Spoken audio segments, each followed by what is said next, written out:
Welcome to Penrose Learning, where we make understanding easy. You start by verifying hardware and account eligibility. Check that your phone explicitly lists 5G+ and that firmware is current. Once done, enable mobile data and set network mode to 5G or 5G+ in settings so your device will prefer the faster band. Make sure your carrier plan includes 5G+ and that you have enough data, otherwise performance may throttle.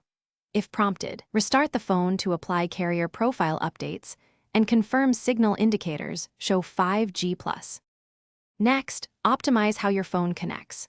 Open Advanced Network Settings and choose Band Priority or 5G+ preference if the option exists, because manual preference helps in busy cells.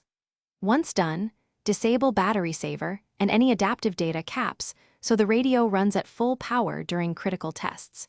Make sure to position yourself near a window or step outdoors to improve line of sight for wave or upper band signals. Run speed tests at different spots to map real performance and select the best location. To finish, confirm APN and carrier settings match the provider's 5G+ configuration.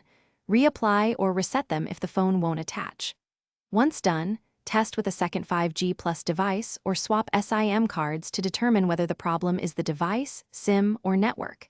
If you still can't connect, toggle airplane mode or reboot the device and, if available, clear the network cache or reset network settings. This often resolves registration errors. If not, contact carrier support with diagnostic logs. Thanks for watching. If this was helpful, leave a like and consider subscribing. See you next time.